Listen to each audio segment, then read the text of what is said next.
Hello, ladies and gentlemen. We are back in X3 Terran Conflict. Where we left off last time is we had just... What had we just done? Alright, we had just gone into Freedom's Reach, I think was the name of the sector. What was it called? Yeah, Freedom's Reach, and rescued a bunch of refugees, taking them to Elena's Fortune. Since that time, I've done a little bit of work.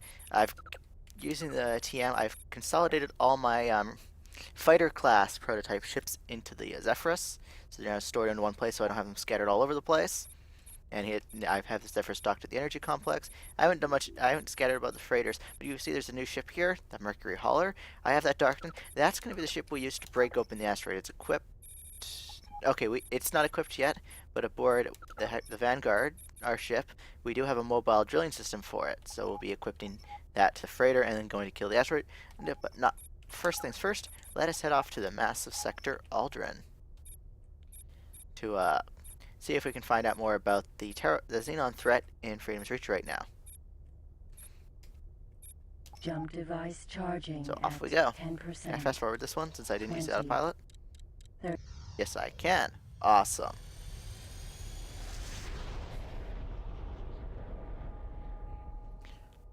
And here we go. We've arrived, although I'm still on a black screen. So you guys, there we go. Entering system. Aldrin.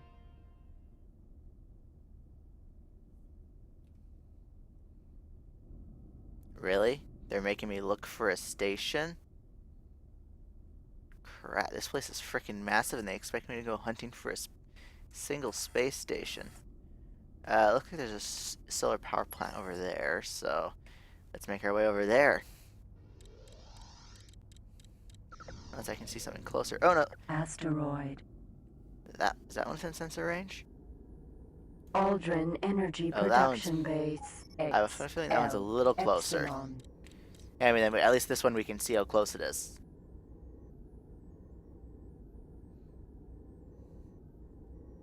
So let's go talk to these guys. And there's an ore mine behind it, it looks like. Oh, that might be a weapon. Actually, no, that's not an ore mine because the scaffolding goes straight through the asteroid. You are talking to the automated. Do you need something? That guy's not helpful. Terran. You are talking. Comms channel open. This is the You are talking. Spit it out, pilot! You are talking. Do you need some? Oh, this is gonna take forever at this rate. Aldrin Ship Production Base. There. Okay, I see another station over there.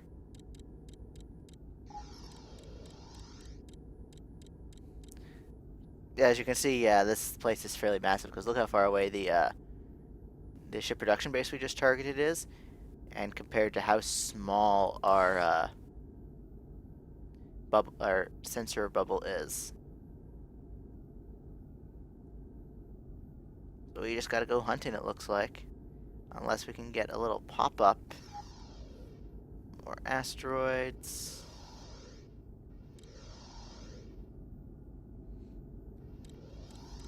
I should have held off doing this one till the Aldrin redesign. Guys, if you go through the Terran plots for a little bit, there's a point where they reorganize the entire Aldrin sector. Let's see if I can target that thing now. And that clusters all the stations together and makes it so you can jump between them quite quickly by using transorbital accelerators. There's another large station there. Let's target it. Unknown Aldrin Base. Look how far away that one was. Aldrin Tech Production Base. M Beta. Okay, I'm just having a look for more stations. See another one down here. Unknown Aldrin Base. Actually, did I have it installed? I didn't have it equipped with a button. So let's go to controls. That's one thing I did off camera and didn't tell anyone. I think we want game way down here. Where's the controls? Interface maybe? Here we go. Enable turbo booster. Add control to this button. The tilde button. Save changes, yes. Not installed. Ah, I Not installed the wrong one, crud. But basically what the turbo booster is it uses up energy cells or space flies if you capture them, and it makes you go, and pretty much it's a booster. Has extra rebirth mentions that it uses up extra fuel, being energy cells or space flies. Okay, I see a second station beyond the first one, I think. Yeah, there's that little spaghetti complex and another one down to the left.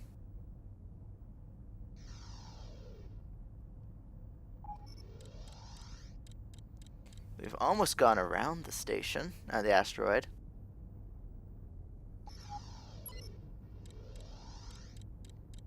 So this is gonna, yeah, this is the biggest problem with Aldrin. It's so freaking massive and there's no way to travel.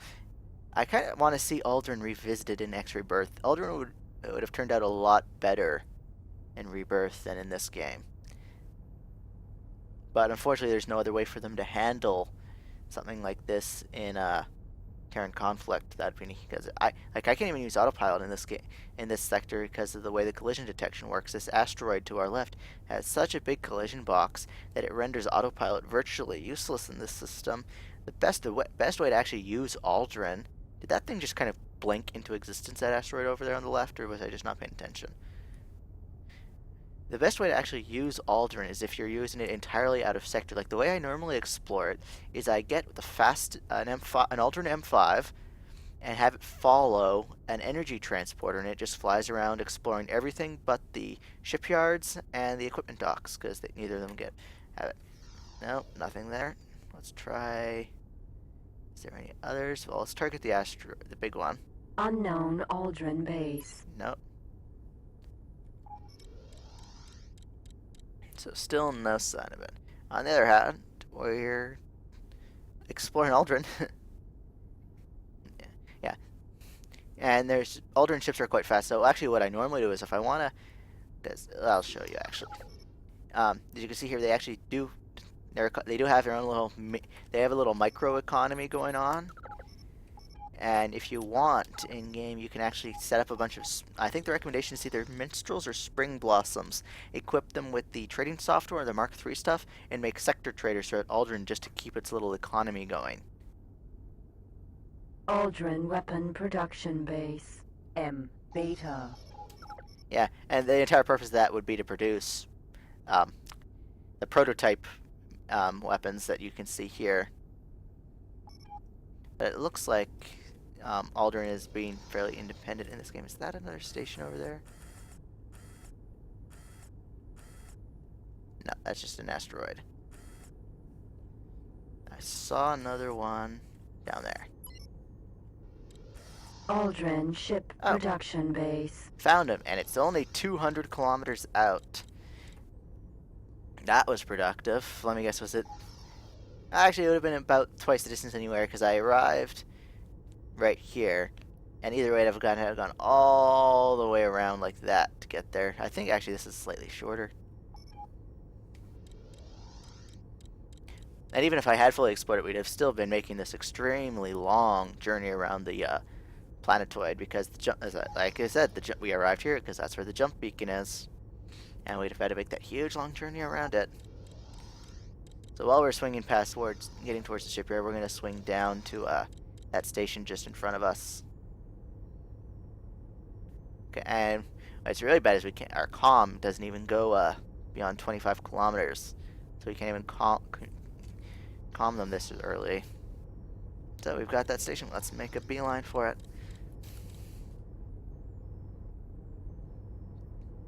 I wonder how easy it would be to fly through that asteroid. I'm tempted to go find out now, but that's a bad move that'd be a bad move on my part. Especially since I'd have to re-explore this entire thing again. And for all I know, where the guy's location is RNG'd, so he might be anywhere in Aldrin space.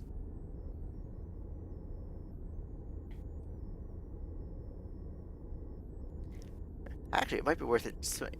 I should at some point start investing in the Aldrin economy, I think. Well, no, not yet. I'd want to set up a scout first. Actually, I think I could do that now.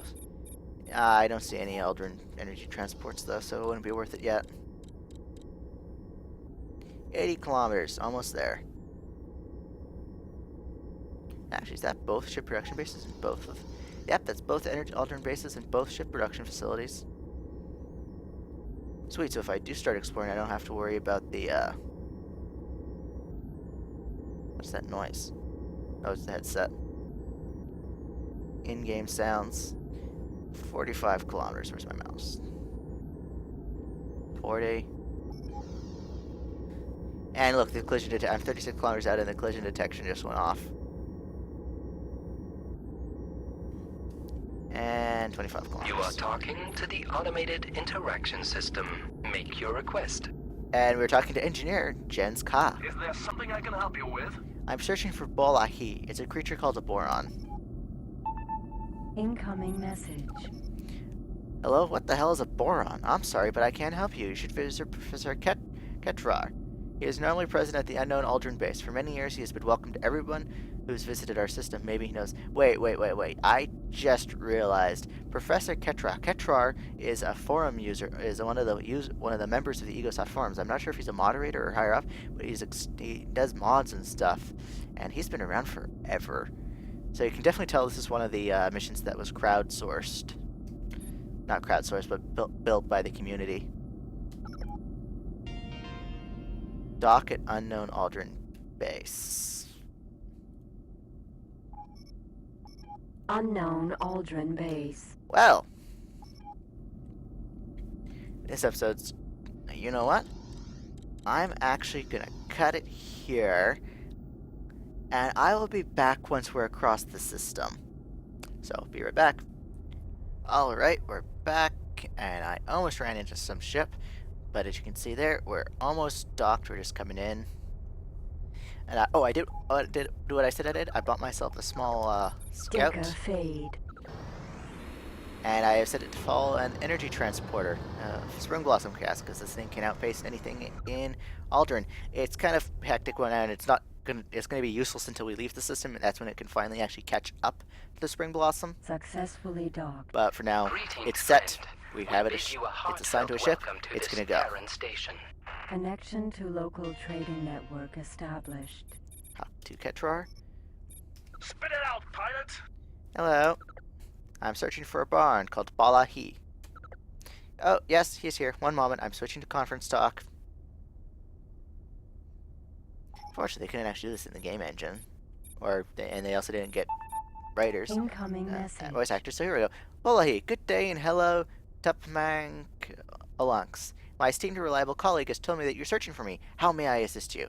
I received a message that needs to be decoded. A Teladi named Andorius Silvius Belisarius VII said that you're studying the Xenon, so could you please help me understand this message? Well, a Xenon message? Sounds very intriguing. I would be very pleased if you could send me the message. I'll decode the message and call you to let you know about the message content and what it means. Perfect. I am transferring the data. When can I expect results? We will contact you as soon as we have sifted the data. Due to our limited knowledge of the terraformers, this could take some time. We will contact you. Goodbye. And that's it. So, in the meantime, let's head back to navigatable space we can navigate. Let's head down here. Jump device Just 'cause. charging at 10%. I forgot to put a satellite there earlier. 20, 30, 40, 50%, 60, 70, 80, 90, jumping. And off we go. There we go. Entering system. Consecrated fire. I made a mistake here. I should have used a jump to command. So basically, I'm just going to set up a satellite network while we wait for the message. That way we don't start anything else and then have to run off. Autopilot activated. There we go. And it should be fairly quick. I don't think we have to wait very long for it. Although I could be mistaken. This could end up having to wait. But we're gonna wait. Just so we can, in case there's a message or something. Or it's an emergency thing. And I had something I was gonna say. Alright, we can go check on Aldrin now. Oops. There we go. As you can see, the ship can now fly in a straight line, and off it goes. Looking for its energy transporter. Another advantage of doing it out of sector is that the ships can just go straight through the rock. They don't have to go around it, so it cuts travel time at least in half, if not more. Alright, we've arrived.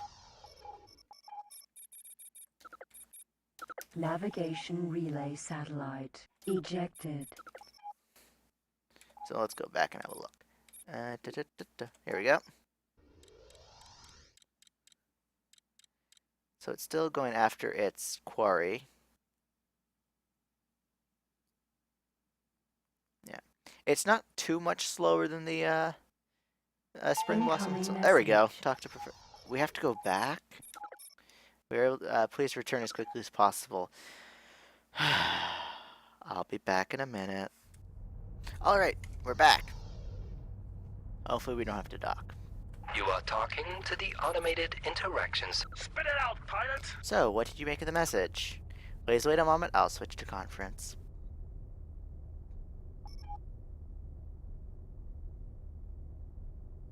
Come on. There we go. Incoming message. Hello, my talkative and friendly fellow. Like I said before, we've been able to decode a part of the CPU message. Unfortunately, a greater part of the message is still a mystery to us, but before we could decode it, it seems like to be a distress call. A distress call? Why would a Xenon send a distress call? I just changed his voice. Please don't confuse the Xenon with our terraformers. Xenon are evolutionary cause not caused by a virus that affected the terraformers.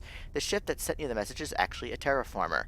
But why does a terraformer computer identify it as Xenon if it's a terraformer? Let me explain how this could happen. The Terrans built the terraformers ages ago to terraform and colonize planets, but hundreds of years ago the Terrans decided to stop the so-called terraformer project and set a shutdown code to every CPU ship which could have shut itself and its subordinate ships down. However, this update contained some malicious code which was responsible for them attacking their creators. These machines are now known as Xenon and are dreaded. The CAFE program code contains part of this malicious code, and that is why your computer identifies it as a Xenon.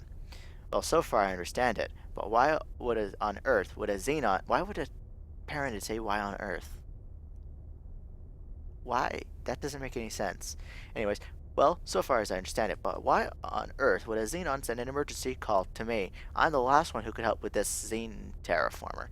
That is correct, but this message was not originally for you. There is no recipient stated in this message, but what I can tell you for sure is that the Kefa ship started to program itself as a Xenon. The code clearly shows this.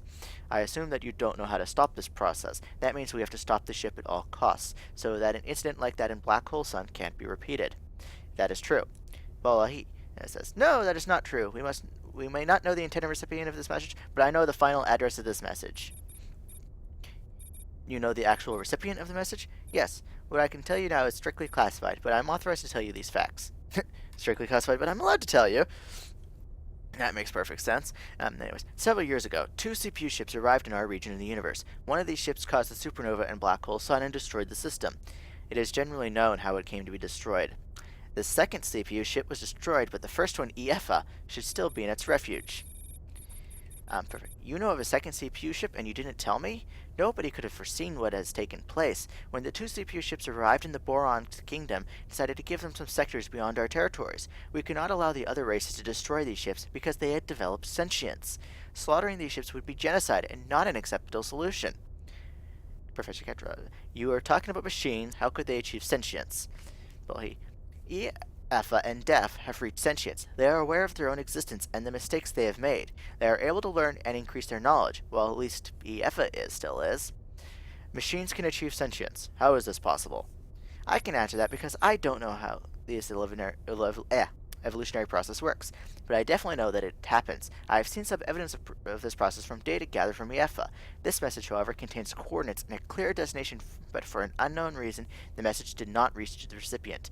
An emergency call of Kefa implies that it was also on the way to developing sentience, but this process was interrupted. Only EFA would be able to find out what caused this interruption.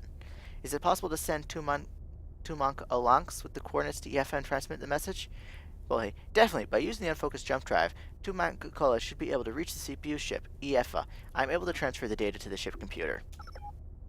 Receiving upgrade information for database. Incoming message. Great, you heard it. You're going to try to find the lost CPU ship and have to ask it to assist Kappa in continuing its development process. I must admit that I have just get used to the fact that a CPU ship like ours can develop sentience, and this whole concept is one of the universe's mysteries. Use the unfocused jump drive to find EFA. The first attempt may not succeed, but you have to keep trying until you find this ship. Bolahi and I wish you the best of luck on your journey. Goodbye. But that's gonna have to wait for the next episode because we are out of time, I think. So we're gonna. We're also out of energy, so we're gonna have to head. I'm gonna have to head to a solar power plant nearby. That one. Aldrin energy production Thankfully, it's only base. 50 kilometers away. But yes, XL Delta. in the next episode, we will head on out in an adventure looking for a CPU ship, which I find the most lore-breaking thing about this mission is the fact that a Terran is okay about helping as a terraformer. The Terrans should be terrified and want them all destroyed. This guy, I guess, could be considered to not be as xenophobic as the other Terrans because, well, he is working with a boron and has no problem sitting down and talking with a Paranid. Because the Terrans are quite xenophobic in this, because they are very paranoid about letting You other. are talking to the positive. Please stop. They're very terrified about letting groups in. Anyways, I've talked long enough after I've said the episode was going to end, so I will see you guys in the next one for sure. Bye.